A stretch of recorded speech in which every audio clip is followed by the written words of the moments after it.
Channel. मैं नीना आज आप सबके लिए लेकर आई हूँ होली स्पेशल गुजिया रेसिपी। सबसे पहले आप सबको होली की ढेर सारी शुभकामनाएं। जब भी हम गुजिया बनाने लगते हैं तो कई तरह के डाउट्स हमारे दिमाग में आते हैं। सबसे पहला है कि डीप फ्राई करते टाइम गुजिया फटेगी तो नहीं। सेकंड है कि गुजिया के ऊपर ज़्यादा से ज़्यादा बबल्स तो नहीं बनेंगे। थर्ड है कि गुजिया हमारी क्या खस्ता और नरम बनेगी, ज़्यादा सख्त तो नहीं बनेगी। फोर्थ है कि गुजिया में ज़्यादा से ज़्यादा स्टफिंग कैसे भरी जाए, क्योंकि गुजिया में ज़्यादा से ज़्यादा स्टफिंग होगी ना तभी गुजिया खाने में टेस्टी लगती है।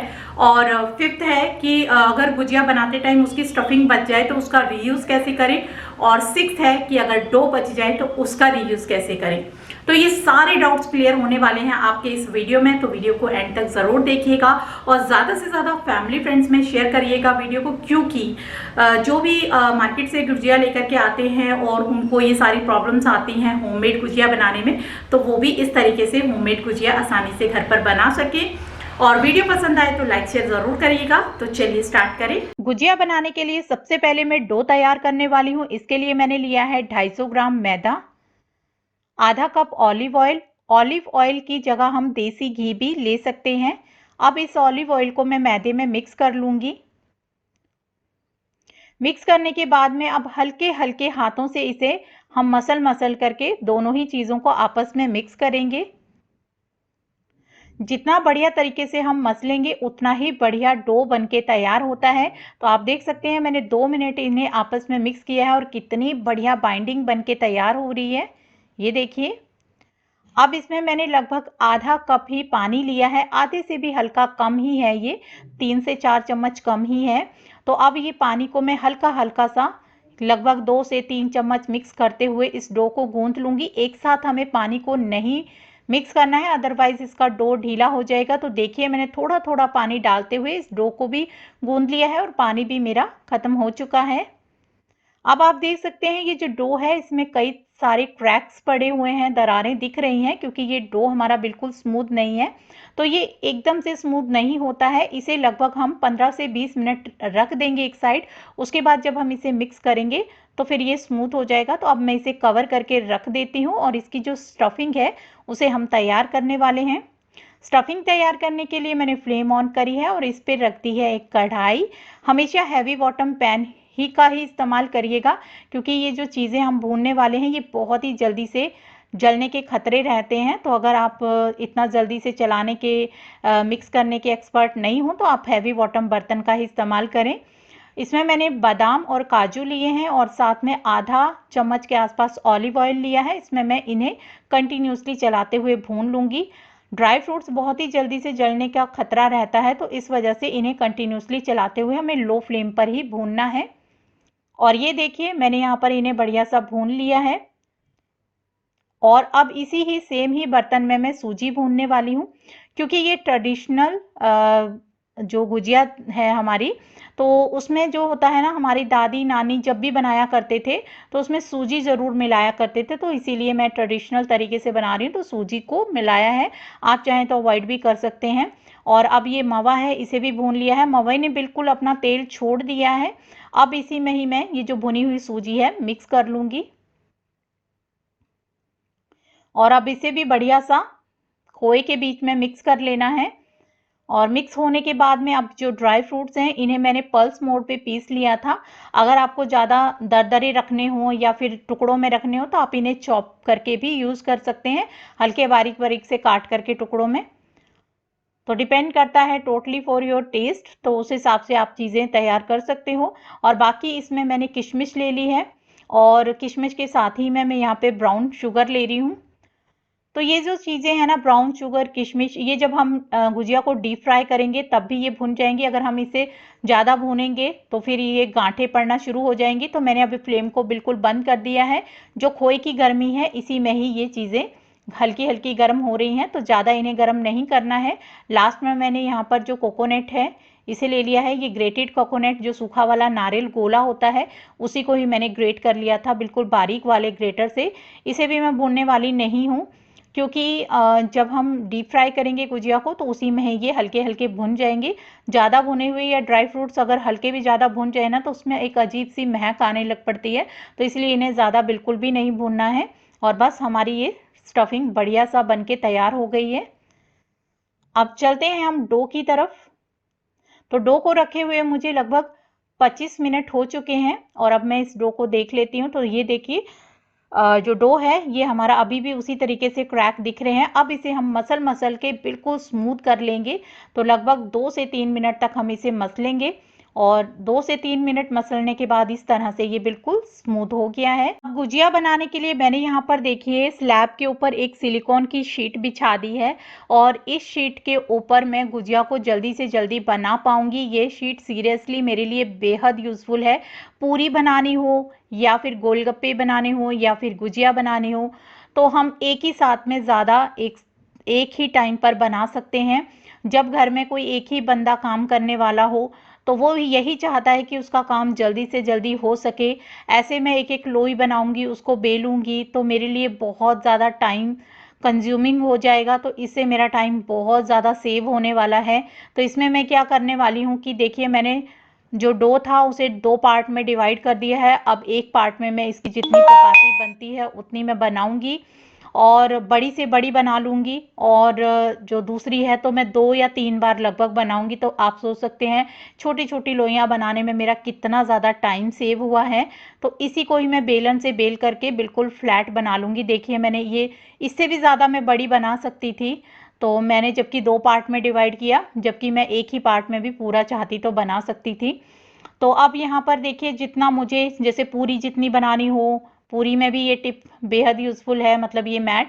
और अगर मुझे गुजिया बनानी हो तो उस हिसाब से भी गुजिया का मैंने सांचे के हिसाब से जो उसका मोल्ड है उस हिसाब से मैंने साइज़ चेक किया है और उसी हिसाब से मैं इसे पीसों में कट कर रही हूँ। तो देख सकते हैं एक ही बारी में मेरे आसानी से 5 पीस बन के तैयार हो गए हैं।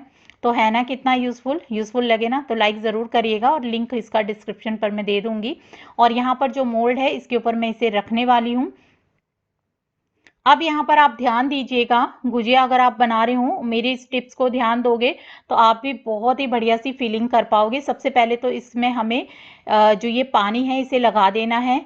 पानी जो है बिल्कुल ऐसे चिपकने का काम करेगा, इसे बिल्कुल भी टूटने नहीं देगा। सेकंड है कि आपको ना स्ट्रेट करके फिलिंग को कभी नहीं भरना है।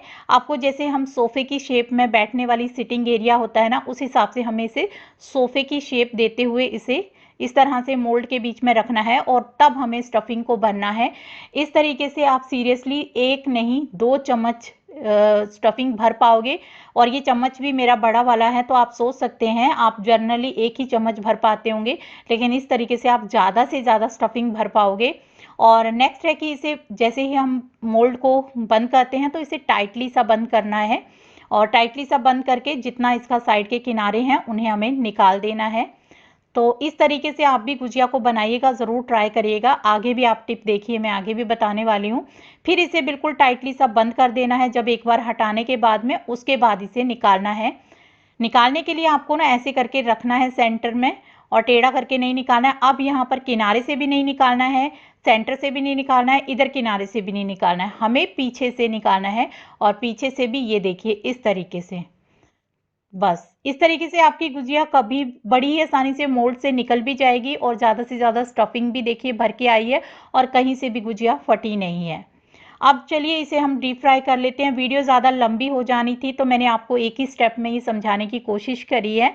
तो अब हम इसे डीप फ्राई करने वाले हैं। डीप फ्राई करने के लिए तेल को कोई स्पेशल ये सोचने की ज़रूरत नहीं है कि कितना रखें, नाप तोल ये सब करने की ज़रूरत नहीं है। जैसे आप नॉर्मल पूरियों के लिए तेल रखते हो, पकौड़ों के लिए रखते हो, उसी तरीके से तेल की आपको गरम करना है तेल को। और उसके बाद इसमें जितनी आपके सरफेस तेल वाली उस कढ़ाई में पूरियां ये सॉरी गुजिया आ सके उतनी ही गुजिया को आपको इसमें डाल देना है एक साथ। ऐसा नहीं कि बस 1 या 2 गुजिया आप डाल के फ्राई करो। तो आप जैसे मैंने 7 गुजिया आई हैं तो 7 गुजिया को आसानी से इसमें डाल दिया है। और अब इसे हम धीरे धीरे, अब फ्लेम को मैंने मीडियम सा कर दिया है और मीडियम फ्लेम पर अब मैं इसे धीरे धीरे से पकने दूंगी। तो इन्हें उलट पलट करते हुए बीच में हमें लगभग 4 से 5 मिनट तक इसे पकाना है। और बीच बीच में ज़्यादा स्लो लगे तो फ्लेम को मीडियम कर दें, मीडियम से हाई कर दें। तो इस तरीके से आप देखिए, ये देखिए ये कितनी बढ़िया सी हमारी गुजियों का कलर आया है और इतनी बढ़िया सी गुजियाँ तल के तैयार हुई हैं। तो यहाँ पर मैं थोड़ा सा स्लोमो कर रही हूँ। आप देखिए एक एक गुजिया कितनी बढ़िया, और कोई गुजिया मेरी फटी नहीं है, और कितनी सुनहरी बढ़िया गुजिया बन के तैयार हुई है ना। और अब यहाँ पर मैं आपके साथ एक और टिप लेके आई हूँ कि कई बार होता है कि जहाँ पर 4 या 5 लोग गुजिया बना रहे हों, तो कोई कम स्टफिंग भर रहा है, कोई ज़्यादा स्टफिंग भर रहा है, इस वजह से आपने अगर अंदाजे से भी स्टफिंग बनाई हो तो भी बच जाए। तो इसका रीयूज़ आप करने के लिए ना, दूध में इसे 2 चम्मच, 1 गिलास दूध में 2 चम्मच आप स्टफिंग के लें और उसे पका लें 5 से 7 मिनट, और बढ़िया सी आपकी मलाईदार दूध बन के तैयार होगा। ट्राई ज़रूर करिएगा। और नेक्स्ट है कि अगर आपका डो बच जाता है मान लीजिए, तो डो का रीयूज़ भी आप कर सकते हैं। कैसे रीयूज़ करना है, तो डो के बीच में आपको हल्का सा नमक मिला लेना है, जितना डो है उस हिसाब से मेज़र करते हुए, साथ में अजवाइन मिला लेनी है, और उसे फिर से हमको गूंथ लेना है, बढ़िया तरीके से मिक्स कर लेना है। और मिक्स करते हुए इसे बढ़िया सा गूंथ लेना है ताकि नमक और अजवाइन पूरे अच्छे से मिक्स हो जाए। और उसके बाद इसे बेल लेना है, और बेलने के बाद इसको हमने काट लेने हैं, और जैसे होते हैं नमक पारे मार्केट में मिलते हैं ना, बस वही नमक पारे आप बना करके इसका रीयूज़ कर सकते हैं।